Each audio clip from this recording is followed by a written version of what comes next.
Hey, Ryan. Hey Dom, how's it going? Good. How are you? Doing well. Thank you for having me on your show. I am so thrilled to have you here. Well, you have your own podcast as well.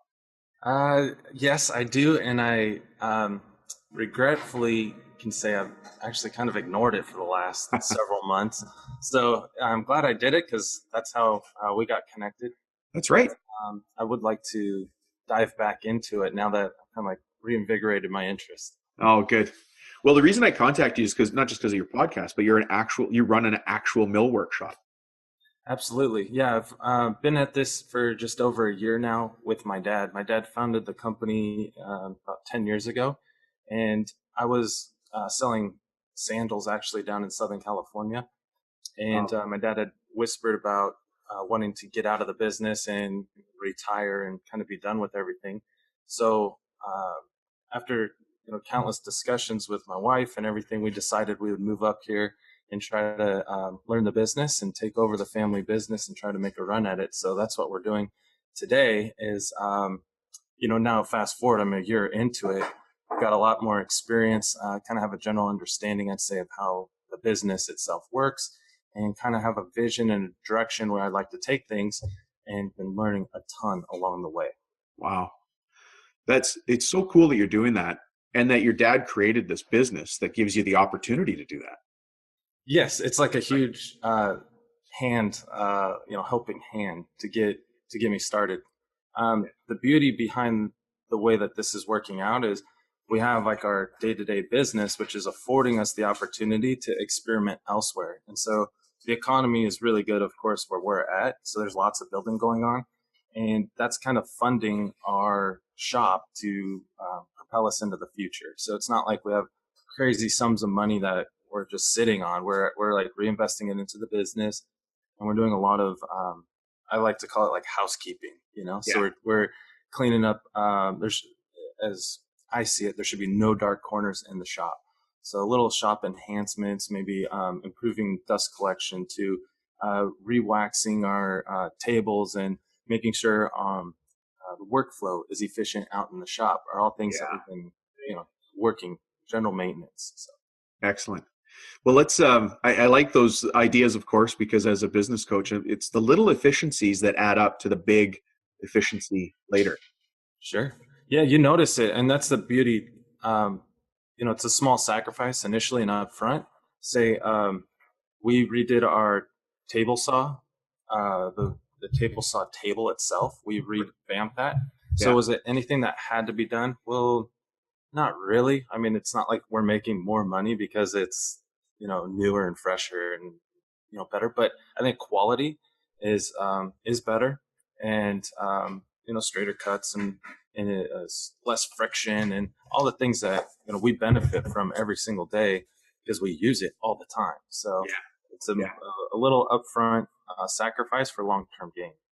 The discipline of now I'm jumping into business coach mode. Sorry, everybody. No, no, But that's good. it's the discipline of doing the little things really well. It's not about doing the fancy stuff. It's just the discipline of doing the little things really, really well consistently. Right. That's what gets us ahead. It's the same as two people. Let's say that there's two people in your house. Let's just say Ryan, Yes. and every night one of those people has a bowl of ice cream, and the other person does 10 push-ups. But Yes. Right. hey, I'm not pointing any fingers at your house or mine. I'm just saying. Let's just say. No, I think you're dead on with that analogy. It's so true. Even things like clamps, like our clamps, some of the screws on some of them work better than others. So at some point, and those things aren't cheap. It's not like they just give those away, but No. and you can buy maybe three. Like we've been kind of considering maybe just buy like six at a time and just slowly but surely cycle out the kind of old beat up clamps, for fresh ones.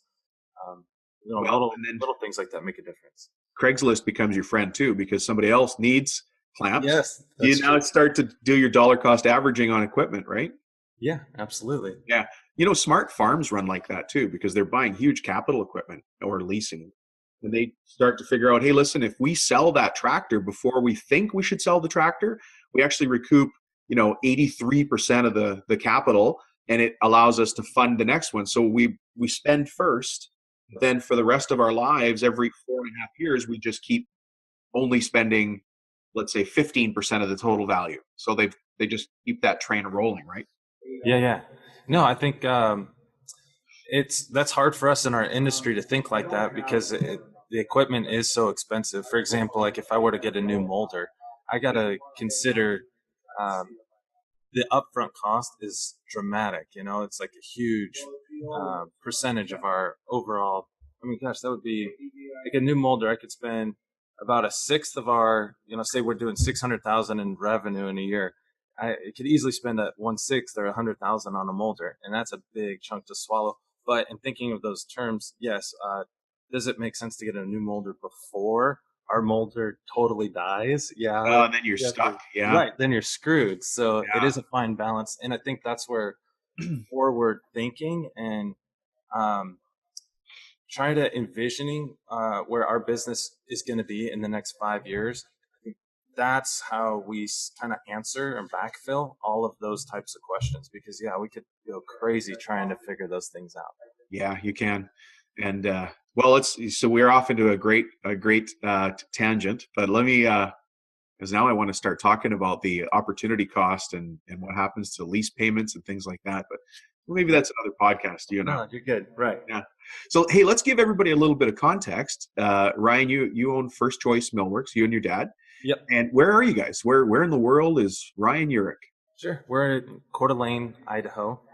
So we service a little bit into Spokane, but mainly North Idaho's our primary focus. Um, we don't really do any advertising. Most of our business is word of mouth. My dad's been around, like I said, for about 10 years. So we do tend to have a pretty decent clientele that's pretty consistent. Right. More recently, so we used to, back up a year ago when I first arrived on the scene, it was like lots of ones and twos and threes of these. So we're an architectural millwork firm. So people are giving us like the stuff that they can't get off the shelf at a standard building center. So when that happened, it's extremely painful for our business to deal with because we're not running high volumes of anything. Everything is one off. Yeah. And when if something goes wrong, it's super costly. You have no way to recoup that loss on one item job. So, Yeah. but now I think just focusing more on our business, our clientele sees that we're trying to accommodate them better, and I think they're giving us more of the gravy, as I call it. So the gravy is like the whole house package, and in that whole Right. house package, there could be some one-off trick stuff that we got to address. But in general, it's a lot easier to make up a mistake on a large job than it is on a small job, in general. Now, if I run thousands of feet in the wrong profile, then I have a whole nother issue, to deal with. But I think you get the idea. Like, yes, we can all agree in this line of work, volume is king. If we could run volume, we're happy. If we're, and I'm kind of learning this balance, Dom. It's like, what is our stuff really worth? And I have to stop thinking about what I would be willing to pay for something, and I have to charge what it Yes. actually costs me because, and that's where understanding our cost becomes a big deal. But anyway, I'm kind of getting ahead. But Oh, just, that's you're right on. You're absolutely right on. You're thinking about it the right way because you and I might have an impression. I would never spend that much on cabinets, or I'd never put a wine room in my house. right. Or you might walk into a place and think, I could never afford to live here. Who is this guy? Yes. And right away, that sets our mind in the wrong position to price for what we do. I'll tell you how that guy earned having a house like that is because he prices for whatever he does costs. Yes. Yeah, Right. you have to. That's I've asked one guy that I really look up to in business, and the first thing he tells me, he says it took him 20 years to learn his costs, and that's the sandal maker. So he, I just am baffled. He's probably one of the most wealthy guys I know, and he's telling me he didn't make money for 20 years, and so I'll be damned if I'm the same mistake. I'm like, Oh, I'm you can do it in 18 or 19 easy. yeah, yeah. Anything better than 20. So Anything. no, but in this, it's so relevant to our line of work. What does it cost me to make a cabinet? What does it cost me to make 10 cabinets? Those are, each of our guys, we've got stopwatches, and we try to record these types of things in time. And But material, it's hard to keep track of. I might order a unit of wood that might, get me yield 2 jobs or 3 jobs or whatever it happens to be. And to know exactly how much I paid for that one job out of pocket, and versus how much I made on it. And then that requires quite a bit more tracking on the It equipment does. paperwork side of it, which we're having a hard enough time just, refining our current process, let alone add a whole nother element to it. You know, Ryan, that it comes down to a measurement of what's your profit per X is what we call it. Okay. Because you might think that's an easy number. We want to know profit per job, but it's not necessarily that, right? It could be profit per man hour, which is different than profit per shop hour, which is Right. different than profit per job. When you start thinking about profit per shop hour, if you're not open Saturday, Sundays, you have to count those days because you're still paying rent or lease or mortgage. Absolutely. Power's still running, security's still there. Right. All of that still has to go into the cost. And then when you look at product, we're going to scare everybody out of the business. I'm going to stop talking. But when we look at product sitting on the shelf, it actually owes us rent. Because if I paid $1 for that board, just say $1 for that board, but if I calculate how much space it takes and I charge it rent, then at some point it costs me $1.05, $1.10, $1.20. And so I'm actually incented to get rid of it fast, which is, just in time ordering and making sure that we've got just enough there. And the cost for, anyways, I'm way off on tangent. Let's go back to things. Hey, what was the first piece of equipment that your dad bought? And do you guys still have it? Yes, it's our molder. I mean, that was what kind of started everything. My dad got a smoking deal on it. On a So molder. Yeah. yeah, that was when the economy, 2007, 2008, that was when the crash happened. And so essentially our business was a custom house maker, I guess, or builder, Yeah. House contractor. packages, right? Yeah. Well, the guy would Oh, you actually made homes. the guy that used to own this building and everything, he would build the home and then he would do his own millwork. So he's kind of double dipping. Right. He's building the custom home, putting all his own custom, work in it. Smart. But then when the economy tanked, not only did he lose the houses, he lost the contracting business and all of the equipment that he had for his cabinets. And so anyway, that's how my dad acquired. He'd just acquire a few things at a time, as this guy's like basically going to give it up to the bank unless he can sell it. Oh, And so my dad was just slowly acquiring the equipment. And so the first couple of pieces, he ended up with like a forklift, the rip saw, and the molder. Eventually acquired the overhead sander. But those are kind of our staple machines. More recently, we bought a CNC, which is the first big machine purchase I've experienced in being back, being here. And yeah. That's a good one. Did you guys have a discussion about leasing versus buying the machine? Well, we're pretty adamant. We're trying to be like a Dave Ramsey, like cash is king type of thing. And so we're not, we don't really entertain the idea of leasing. And perhaps that's a fault of ours because maybe it's something worth looking into. But It's just another method of financing. But one of the nice things, so there's benefits to both, right? But one of the things that people quite often miss in leasing, and you need a good leasing person who can educate you, is that there is a buyout at the end of the lease. Oh yeah. And so it just comes down to math. The machine is the machine. You need the machine or you don't. That's Sure. that decision's already done. But how you're going to finance it becomes important, because at the end of the lease, if there's a buyout, you can, if you're already committed to, let's say, just for a silly number, $1,000 a month for a lease payment, Yes. or $1,500 a month for a payment. You think, well, I'll take the $1,000 a month for the lease payment because it's cheaper. But at the end, you've got to buy out some sort of lump sum. Okay.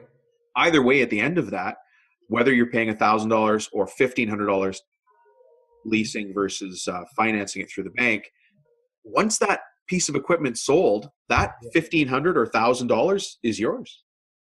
That's money you were already used to spending somewhere else, and now you can invest in the Yurek weekend fund. Yeah, the Marriott fund. The Marriott fund, yeah. Well, let me, you and I had a pre-interview, which was pretty interesting. We talked for a long time. Yeah, no, it was great. Yeah.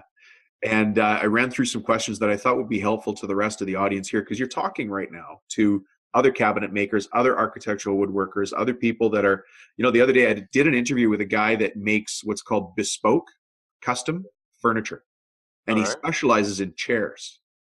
Okay. So this industry has all sorts of really cool people around it, but the same questions keep coming up. How do I do this and what do I do here? And so that's what this podcast is about. So let's talk about the operational side. What do you think is the biggest challenge in operations for an architectural millwork cabinet making shop? Sure. So the pre-interview when we first spoke, I was pretty heavy on E-Myth, which is a book, and I forget the author. Maybe Covey. No, that's Michael Gerber. Michael Gerber. Thank Was you. that a test question? Were you just No, testing? no. Nice. I like it. 7 Habits of Highly Effective People is another book I really like. Yeah, that's good. Just a little side note. I have discovered audiobooks, which are awesome because I can listen to them when I'm on the road and whatnot. And I'm a super slow reader, so it helps for me just to listen. So anybody out there who doesn't know about those, I think Audible gives you a free book if you sign up for Audible, and it's Right. easy. So anyway, side note, but E-Myth. So when I first answered the question or was thinking about it, I was thinking very heavy on systems, which is still holds true, but I would like to kind of go off on a tangent here in a second. But in general, what Dom and I spoke about was the idea that this business should be able to function without me being here. Even though we're super small, we're creating those systems that we will rely on. And as we bring on more people, I need to be independent of the business. So I basically have to look at and treat myself as I have a role to play in the business. I work for First Choice Millworks, and I'm filling a position no different really than our molding operator. Just my position happens to be in more the operations side of things and running the business, and then also doing sales and bids and all the things that we do as business owners. But systems are so important because they ensure quality and consistency and fluidity through the work that we do. So whether that's paperwork, whether that's bidding, whether that's in our communication with the client, the shop, the organization in the shop, the way we treat each other, all of these things should be in some ways in a system, and by system, and we kind of struggle with this. So when I'm talking with you about this, I'm literally going through it. So it's not like I have the silver bullet answer or anything, but when I'm talking this same type of language, my dad or like our millwright or some of these guys are like, well, that's great if we're comprised of 20 or 50 employees, but we're so small, we have to wear many hats. And it's like, well, while that is true, we can still have, like, in general, this is how we treat this particular instance, Right. Let's, like, maybe I could use an example, cabinets. There's 100 different ways to build cabinets, but how does First Choice Millworks build I like the way you just said that. Yeah, it's the first So- choice way. Right. And this is how, in talking with our millwright, and we say, hey, well, we really like 5-piece drawers and all this stuff. So, okay, well, then that's the First Choice Millworks way. Does that make sense for us? Then that becomes our system. So we're not necessarily a slave to just some figment of our imagination where we're just making up some kind of a system for the sake of saying that, oh, we've got a system in place. No, these are parameters that we put in place. Because now let's say I hire a cabinet maker and he comes in and he wants to build his in a 4-piece drawer box or whatever, we say, well, I can appreciate, while I can appreciate your experience, this is how we do it here, It's the first choice way. Yes, this is how we do it. And this is why we do it this way. And of course, there's give and take to any way you do it. And any carpenter, and I've noticed that, especially in this line of work, carpenters are very certain that their way is the best way and the right way. It's the only way. It's the only way, exactly. So, but that's important for us to have that posture when we're talking with a client, when we're talking with another future employee, when we're talking to our employees, when I'm talking to my dad. We have this, the idea is that, and I like the word posture because that means I'm I'm able to stand firm, but I'm not arrogant. I'm not boastful. But in a certain way, it's like I'm confident when I talk with a customer that I can say, "Hey, this is how we build your cabinet, and this is why." Now, Yeah. if you want it done something, we can discuss some alternatives. But this is our bread and butter. This is where we work best. Yeah. And that, I think, feeds into the ability to say no, which we have never really been able to do. So by that, I mean, when somebody comes to us and asks me to, we just dealt with this, so it's fresh on my mind, picture frames. So somebody wants us to make picture frames, which we agreed to.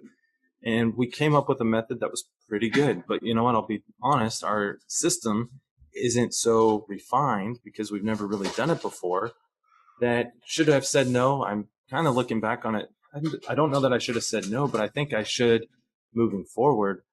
If I'm going to say yes, I've got to Know my cost. 100% commit and Yeah. know my costs. And if that requires me, in order to do it right, and if I have to buy a special machine or a special drill bit or whatever it takes, Yeah. I need to be willing to make that commitment because to do it mediocre is not okay because we're putting ourselves out there, right, with our systems and everything in place that um, we are consistent. We put out a good quality product at a fair price and all of these things that we stand for. And when we fall short of that, it jeopardizes everything that we do. Wow. You're So, speaking many years ahead of your age. It's very wise thought there. well, um, so do you mind if I continue on for just a minute? Absolutely. So Yes. I had that was kind of my initial approach, and I still stand by that. But you had asked the question. Let's see here: is what's your biggest challenge? And I'm realizing more and more that I think I'm our biggest operations challenge. So um, when I've had some time to kind of review the question a little bit, Mm. and I looked up operations because I wasn't 100% confident I understood exactly what that means. And what I found was that's truly deriving value from assets. So I understand that to mean that whether an asset could be an employee, it can be our building, it can be our equipment. So all of these things that make up First Choice Millworks. And so truly reflecting on my job is to leverage that to the best of our ability and to make the most, to maximize our income for each piece of that puzzle. And so I call it a puzzle because it's like, it's when it's all together, it's going to make a beautiful picture. But until then, they're just a bunch of puzzle pieces all scrambled around because we don't really have our niche totally figured out yet. So as we're kind of moving these pieces, I'm kind of looking at them going, oh yeah, that kind of works nicely together. So for example, like the picture frames, while we didn't knock it out of the park right out of the gate, we can kind of look at those different pieces that came together and kind of go, well, we actually got that part right and we fell short over here. So let's kind of shore that up. And all of a sudden this picture starts to take shape. And that's just one example. You've got a lot of these different things going on, but you're kind of starting to get a little bit of a character that our business takes on. Right. As that happens, I look to myself as being the guy that has to get out of the way because I all too often will want to solve problems the way I want to solve it, or the way let's buy the machine that I like, or let's make a system that works good for me, as opposed to now if in a perfect world I get myself out of the way, now I'm going to be filling the role or the job that I have agreed to with my dad and everything. This is the role. Yeah. Maximize value, and I'm going to look at it in the framework in the larger context of the business itself. What does the business need in this situation? And kind of robbing this from Dave Ramsey is every purchase that we make for the business should be an investment. So if I buy a new molder, I'm investing into the future of our business with that machine. Absolutely. Therein lies, I guess, my point being, I need to kind of get out of the way in that I let the business do what's right for the business. And I'm there to help facilitate that. But I can't get caught up in my own head thinking that I've got to satisfy my needs. No, I need to satisfy the needs of the business. Where did you go? You put a lot of thought into this. Yes, I think about this stuff obsessively. I'm like always thinking about it. Do you have a business degree? Is that what you did before you came to the Yeah, industry? I have a degree. I worked in marketing for a while, and I think that's what spawned my interest. But I just like business. So anytime it all started with the marketing. So I kind of get into, well, what's the message that we convey? I always go back to what's the message we're conveying to our customer? If I'm Right. a customer, what's the experience I'm getting? So it all stemmed from that. And then there's a lot of great resources out there. So eMyth being one of them. It's all Mm. about, well, if this is the experience I want that customer to have, I also want the customer right behind him to experience the same thing, and the guy behind him to experience that same thing. Yeah. And it's funny because you can easily dismiss advice and things that we hear from people, right? Like the business owner that told me, he goes, know your costs. It's like, oh yeah, that's easy. Just know my cost. But no, like when I really reflect on it, there's a lot of like he couldn't Nuance. overemphasize, right? The fact, like, no, Ryan, know your costs. Like, what it costs you to drive around. Know what it costs you to, Yeah. to wrap the banding around the molding or stacking it. Like, oh, then you start thinking, like, know your costs. Like, that's actually a pretty deep Yeah, thought. it becomes like the Matrix. You could look through your whole shop and you just see, unfortunately, money. Yeah, evaporating, right? Yeah. Yeah. Yeah, that's so true. Yeah. Well, that's an interesting perspective. So, and you mentioned the E-Myth. People listening here are going to want to go and read the books that you're suggesting or Yeah, listen to the audiobooks that you're suggesting. absolutely. Yeah. So the E-Myth and the Seven Habits, which is a Stephen Covey. Oh, yeah. So the if if eMyth is like the map, right? That's gonna kind of like lay out, I guess, the overall framework of your business. Maybe the seven habits I would see is like the directions. It's like how you're gonna get there is gonna be um, ethically, and that's where the seven habits is all about, is being ethical Yeah. and how you treat other people. And it's I think it's good for like time management in a sense, because one thing as a business owner, I'm realizing I keep thinking to myself that I will have time for my kids later, or I'll have time for my wife. Like once I get this business, like just give me these 2 years. If you could just give me these 2 years, I'm going to do all these great things. And then I'll be able to take my family on a vacation. Then I'll be able to take a Yeah. day off. But what I'm realizing is I don't think that day ever comes. I don't think I'm ever just going to wake up and be like, oh, that's right. Now I've arrived at this location. Now I can take tomorrow off, and be with my Yeah. family or something. And it has to be more intent behind the action. So I think that's kind of what Seven Habits kind of helps round me out as a little bit of a better individual. Right. Um, and then eMyth really talks too about how the business is a reflection of ourselves. So intrinsically, if I'm a better person, theoretically, the business will be better as well. Right. Um, Do you, listening to you, do you crave certainty? Do you know what that means? Like, do you really look forward to just being certain, having that? oh Because yeah, you talk about systems, you talk about process, you talk about knowing or looking at the floor in a certain way. You want yes, that certainty. I wonder how many of the rest of us crave certainty. dude, you bring up a good point. I've traditionally been, and I realize this, to a fault. I think I'm a refiner.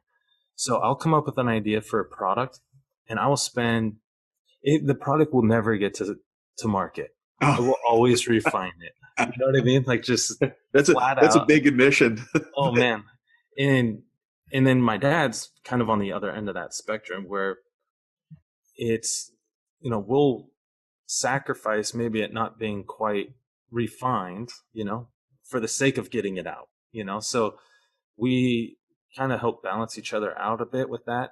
Yeah. But yeah, I definitely, and I think that comes from certainty. I want to be um, kind of a bit of a perfectionist. Like I have a vision of what I expect this business to look like, I think, and what the type of work that we'll do.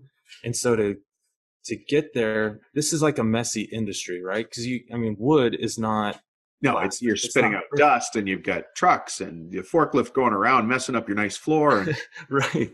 yeah, Yeah, you've got that. And then the wood moves. Like you can have a beautiful joint and then, expands or contracts. And then, and you go, wow, like, so there's character in it. So it's all a learning curve for me to be able to be like at some point good, it has to be good enough. right. And we can always get better as time goes on. In fact, that's our whole intention is to continue improving. So even if I refine it to the point where I'm satisfied today, the times are changing, the mediums are changing, whether I'm selling it online or then somebody comes into the shop and wants to buy it. Like I'm never going to be able to capture 100% certainty in all aspects of Yeah, developing a product or moving, so I'm kind of learning like, hey, it's okay. Like I've got a prototype right now that for a gun case thing that we're working on. It's something I've seen and kind of want to do our own spin on.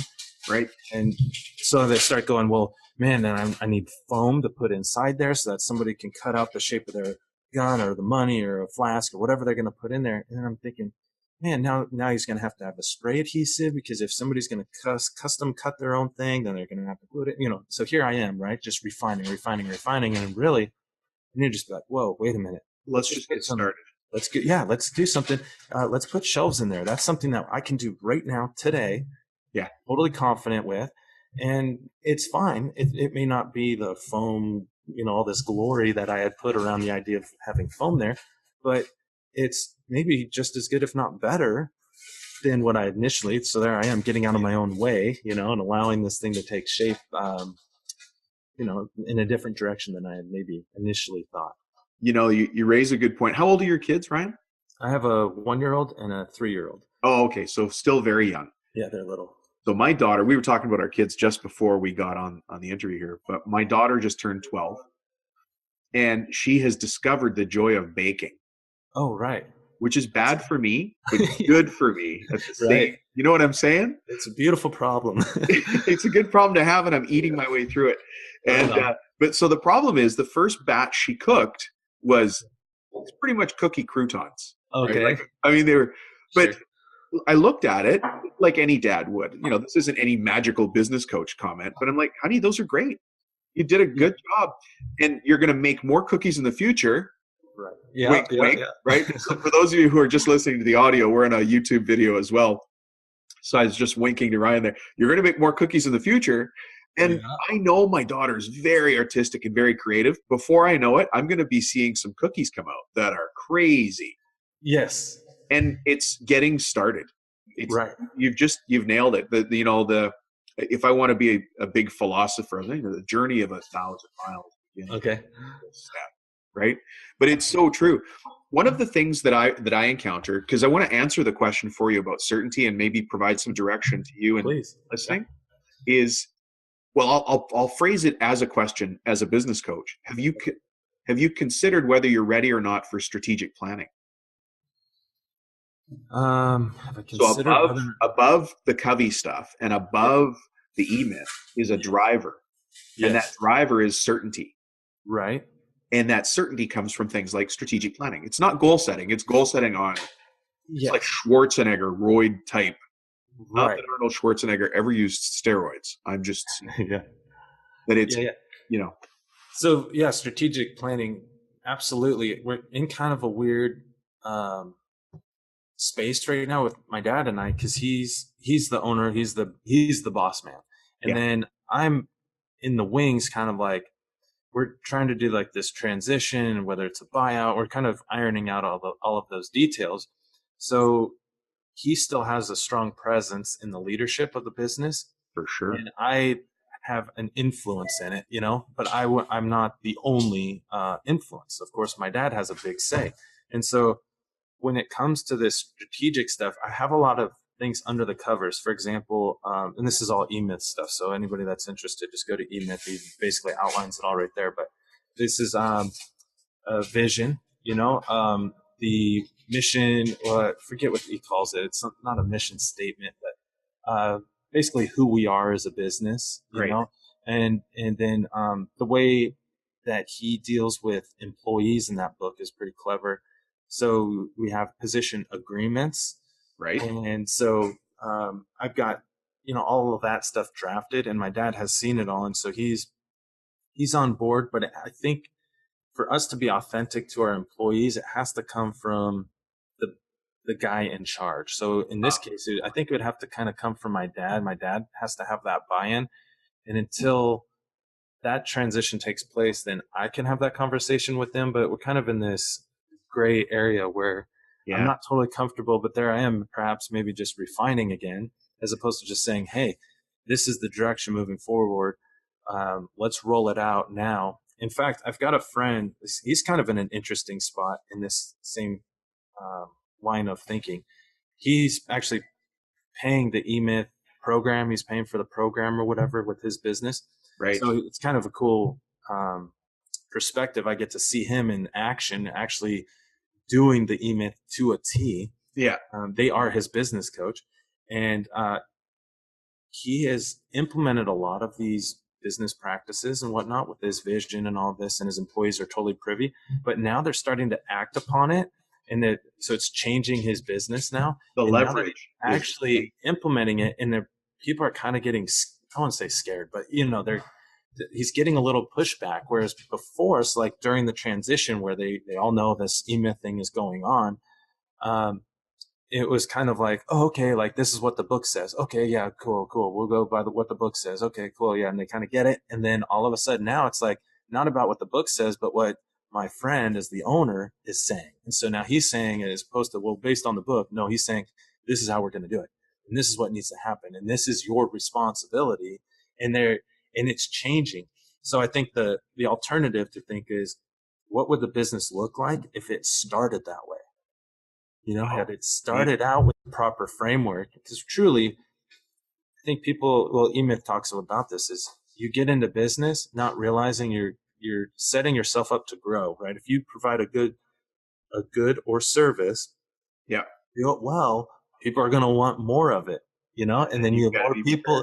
Yeah. And so all of a sudden you start growing. And I think all too often technicians, as the book would call them, they become business owners, and they're having to wear multiple hats. They're not only having to wear the hat of doing the work themselves. So in a cabinet shop, let's say, the cabinet maker is the business owner, and he's making the cabinets, and he's doing the installs, and he's doing the customer service. That's a problem. That's a big trouble. Yeah. But you really know that book. I'm impressed. It's a good one. I think, there's so many books out there, and I've come across a lot of them. And same thing with my buddy. He's pretty well versed on this type of coaching. It seems like the eMyth is kind of just a really good, concise, like A to Z. Like this is the blueprint. Like this is how you do it. As opposed to some of the other books are like kind of make you feel good or like lofty, where I feel like this is like action items in eMyth. Would you agree with that? I've been referring people to read the eMyth for 18 years now. I've been a business coach forever. And as you kind of know already, I like to joke around whenever I get the chance. Okay.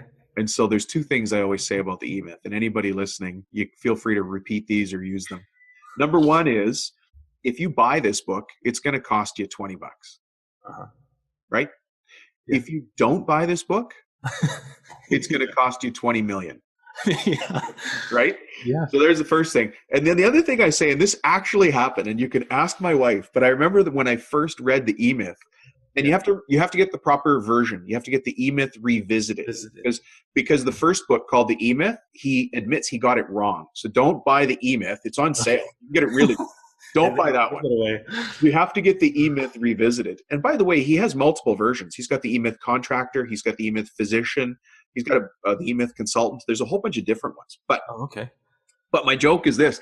I always say the eMyth was the most painful book I ever read. Oh. And so for those of you watching the video, it's because I would do this. I would read the book, and I would close it and go, yeah. And I would smack myself in the head with it and go, why are we doing things this way? Right. And my own story with the eMyth is that was the core of my coaching back in the day. And that's where I got my company in 4 years from, I'll do it by employee count, from 0 to 160 employees in 4 years. Was using that model?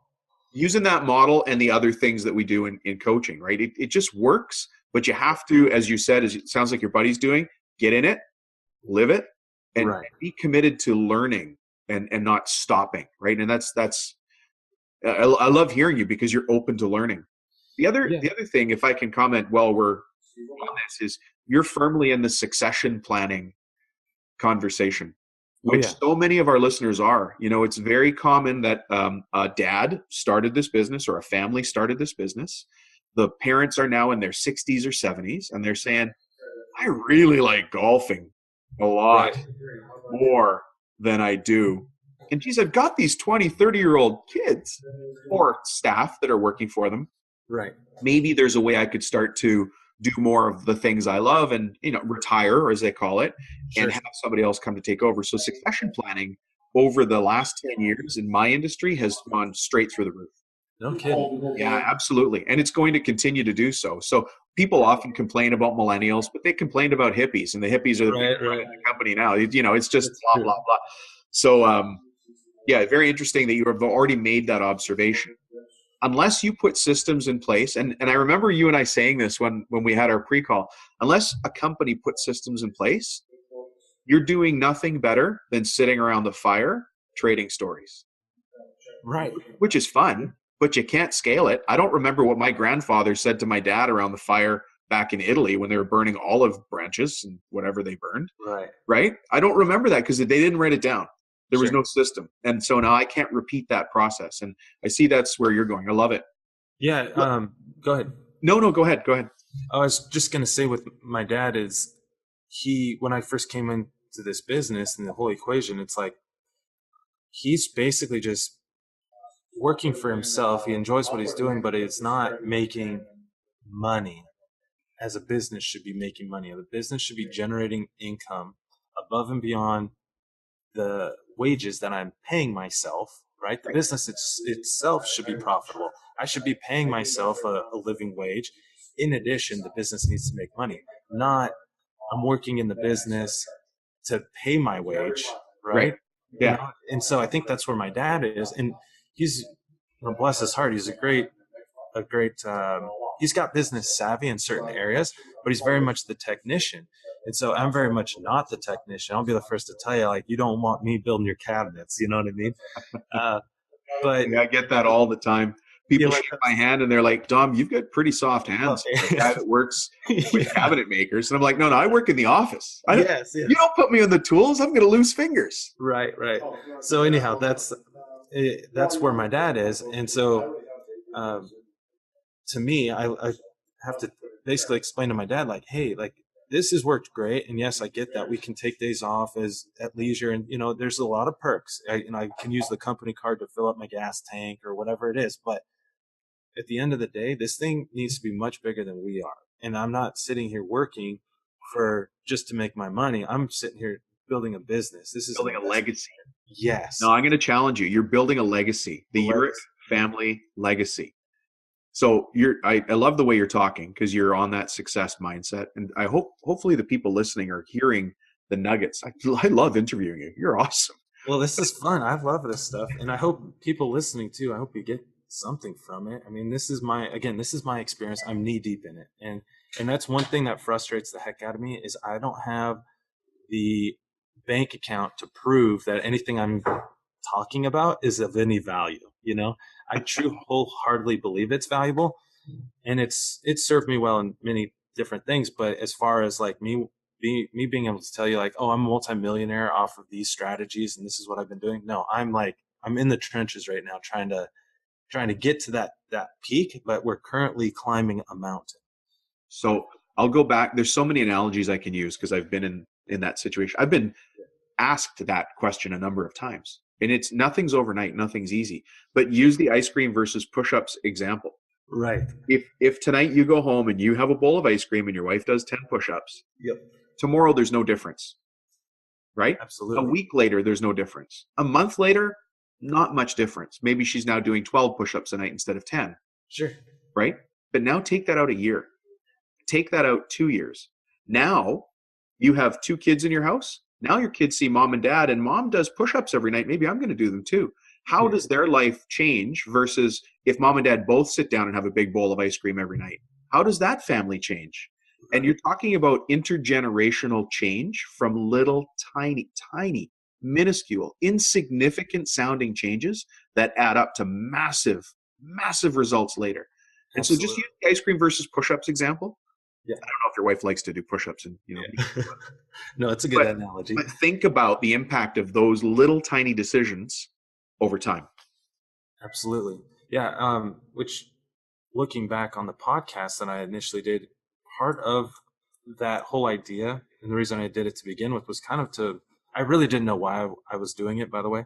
I just knew I wanted to do a podcast at some point. And so it's kind of like a bucket list thing. I checked that off, and which is Sure. kind of why I stopped. But I think I need to go back to it because it's a great way to chronicle the experience, and I listening back, I'm like, oh my gosh, I wasn't even thinking about business in the same way. I was totally in a different place mentally. And it's so obvious to me now how far we really have come. And so exactly what you're saying, I think is so true and so vital that it's worth documenting in some capacity, whether you're journal or you I don't know, write a letter to yourself for the future, whatever it might take, but at least to look back, because there's value in that, right? That's like Yeah. pat yourself on the back, like, oh my gosh, we have made massive strides, and it's kind of fun to see that. This has been a great interview. We're already at an hour, Oh goodness, okay, like without even trying. No, that's okay. I think with a valuable interview, it goes as long as it needs to go. right People are on, going to, come in. They, the beauty of a podcast is they can check in and check out, re-listen to. right, sure, But I don't want to hold you too long. It's obviously busy in the background there. For those of you who are not watching the video, the noise in the background is because Ryan's at an actual office. yes, we're working today. But let me confirm that you guys are a residential. You do residential jobs mostly, or do you do commercial as well? Yeah, we've been doing so. That's been our primary focus is all residential. But one of my concerns is the housing market and the ebbs and flows with that. And I feel like we're too much of a one-trick pony. So one of the things we've been doing is I'll grab this sample right here. This is one example. This is I'm holding up like a mini speaker box, Nice. and it's got a lot of different holes in it. And this is a good example of us trying to break out into doing something totally different. So this is like for an engineering firm that's making some kind of a gaming machine, or they're not telling me what it is exactly. I just know it's for some kind of gaming, whatever. It's got to be a speaker box. So anyway, they're holding us to really high standards. So it kind of back to the puzzle pieces that I was talking about. Yeah. So I would see um, our shop, like this is kind of creating a picture. So we've been able to use the CNC to make the parts. We use the CNC actually to make ourselves jigs, and then we're using other workstations and making carts and all of these different things. So at any rate, all these pieces are coming together, and basically with this, it's a full assembly. So we cut out the parts, we assemble it, we put there's T-nuts, so there's some hardware that goes into it. It gets insulation stuffed into it, and the whole thing gets painted black. So I'm thinking there might be some fruit for our business in the future of doing things similar. I know a lot of CNC shops will make or they'll cut out the parts, but they're not going to assemble it. And I know a cabinet shop in this particular instance, they were having a hard time finding a cabinet shop that would even touch it because it's not traditional cabinetry, Right. So Or that shop's not entrepreneurial enough to. yeah, that could be. Yeah, absolutely. Think. Right now, everybody's busy, so I'm guessing maybe some people don't want to lend any time to a project like this. But for us, it's actually turned into a lot of other things with this particular client, and cutting plastic is one of them. So I'm not sure where that's going to take us, but I'll tell you, we've gotten a lot better at milling plastic and machining um, like ABS and Kydex and all these different wild tangents that we never anticipated going into. And what would your shoe manufacturing buddy remind you? To know your costs. Know my costs. Yeah, you got to But know. I'm only saying that to be funny. I have no idea whether those are profitable things, but Yeah. keeping the production line busy is important. Keeping those machines running when they're running and maximizing that fixed asset is important. Absolutely. Yeah. So let me jump to the last question here for you. Okay. the Edge Bander Glue Pot Genie. Okay. So instead of a magic lamp, the Edge Bander Glue Pot Genie grants you 3 wishes. What Yeah. would you use those wishes for to change the business or even the industry in any way? I just need one wish, just certainty. No. I'm Oh, just kidding, I right? gave you that word. I want you to No. use your words, but yeah, No, of course, I'd have to throw out equipment, in this line of work. Gosh, it'd be nice if we had a new molder or something, maybe like a gang rip saw, or, I think of machinery. Um, Definitely having this succession planning in place would be nice. Hmm. That'd be another thing. And, and I suppose the confidence, maybe that would be a wish of mine, like just the confidence in moving forward, like knowing that we're on to something with the directions that we're heading would Yeah. be reassuring. I guess it'd just be a peace of mind type of a thing. But, and I know ultimately we are on the right track, but it just feels at some times that everything's held together with a shoestring, like it can all come flying apart at any Any minute. given time, yeah. Welcome to Right. business. Yeah. Yeah. So, One change in public policy that stops home building or yeah. renovation, Yeah, and you're like, what happened? exactly. And it could happen. I mean, who knows what 3D printing is going to do to our industry? And maybe Oh, yeah. you're already looking at plastics, and maybe that's a direction that in the future lends itself to be what you look back on and go, push-ups, not ice cream. We did it, Right. right? Yeah, no, absolutely. Yeah. So I guess just being available for that direction, I think puts us in a position to be sorry, I got a phone ringing. But that actually making ourselves available, I think, is half the battle, right? I mean, Yeah. just to be, we could have been that shop that answered the call from the engineer and said, "No, I'm not interested in building your speaker box. That's a ridiculous job." But just to be available for that and to like, take it on, and all of a sudden now we've got a $26,000 job out of it. That's sizable. That's something that matters. Yeah. So I'm stoked on that. And one last thought. I heard this in the speech I actually went to the other day. This gal said, what would it be like if you treated every customer as $1 million customer?" And I don't think anybody here would have any time to deal with every customer as $1 million customer, realistically. But it did kind of open my eyes to think, well, what would that look like? How would I treat that customer differently if I Right. knew that they were coming in to spend $1 million? Well, I might offer them a cup of coffee. I might shake their hand a little firmer, or, just those little things that I think Yeah. make a difference. That really, that's where you grow your business, is with those relationships. So, I was going to say that about the speaker boxes, or what we think are speaker boxes, yes, is that what you've really done there is, yeah, you got a job for 26 grand, but what you really have is a relationship with an absolutely. engineering firm. And the next time they have to cut some solid stock to do something, they're going to call you guys and say, "Do you guys do milled aluminum?" And you go, "No, we definitely don't do that. But, Right. but I have an alternative for you. We can do it in, maybe some of the Yes. plastics or something else." Right. And so you'll get that. Now you've got the relationship. Dial that forward 10 years. Yeah. Who knows where that'll take you? Yeah. Yeah. No, that's a great point. So, Quality relationships. Well, thank you, Ryan. I love this interview oh, it's great. Yeah, I because I appreciate hear the energy in your voice and the passion in what you want to do. And I love family businesses, and you're in a family business, and you clearly love it there too. And it's busy because I see people running behind you every 2 minutes. it. Well, no, I thank you for this opportunity, and to anybody out there, if anybody wanted to contact me, I'm all for chatting about this type of thing.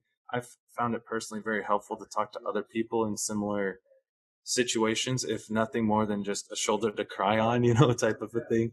And Yeah, just to have reassurance that there's other people out there maybe have the same questions, same struggles that I have. I know that's been helpful to me. And so I would like to extend that offer to anybody if you're okay with it. If somebody wanted to email me, absolutely. so I could give out my email now is, Absolutely. Yeah. I mean, I was going to ask you if people want to listen to your podcast, how can they contact you if they do have a question? sure. I'm on Instagram. It's First Choice Millworks, which is 1ST for first. Or you can email me at Ryan, RYAN, at number one, C as in choice, and mill, MILL.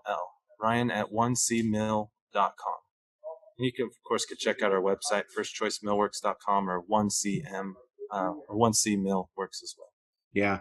Well, the other thing, thank you for that. The other thing that I'll do for you is in the show notes, there'll be your contact information as well as a transcript of this whole thing. And then obviously the podcast and the video, which really, by the way, is exactly what you talked about. This podcast is put together so that we can talk, because what happens is we don't talk in this industry. Right. We keep going out reinventing the wheel, going, I wonder if it should be round. I don't know. Yeah. Right? And we just reinvent the wheel all the time in every single shop around the world. Yes. It's a very isolating industry, right? It seems like even the guys I've talked to, people that have been in the business for years, we're like lone wolves, and we kind of like know enough about what each other are doing to be on kind of like a constant, most anybody's going to know what S4S is, no matter where you're at, it's a standard thing, but nominal sizing is like kind of an example of like, whoa, like that's getting into some pretty sketchy territory for assuming everybody's on the same page. Because for us being a mill shop, we want to know exactly what we're cutting this to. We don't want your nominal figures, So that I guess is specific to the shop and what their preference is. But in general, yes, it is a very dormant type of an industry. There's not a lot of this content, which is one of the reasons I'm so thankful to be on your show. I find that your content is very rich and specific to the things that I'm dealing with as a business owner in training. These are things that I'm thinking about, and I haven't been able to find that content really anywhere else. So I appreciate that. Thank you. Thank you. I appreciate you saying that. That's awesome. Thanks. Of course. All right. Well, thank you very much for joining us, Ryan. I appreciate having you. Anybody who's listening, please reach out to Ryan. As you can see, he's a good guy, knows his stuff, and he's learning every day. And you might find yourself in a similar situation to him. And this is all we're doing, is introducing great people to each other and sharing our stories, I guess, around the campfire, which I just said not to do. But, we have to start. Thank you, Tom. I do appreciate it. Yeah. All right, everybody. Thanks for joining us here on the Cabinet Maker Profit System podcast. It's a video as well. So if you're watching it on video, I'm waving. And like I said, come back to the website to get the transcript or the links to First Choice's website so you can learn more about them. Thanks, everybody. And thanks, Ryan. Have a great day. All right. Take care. See you.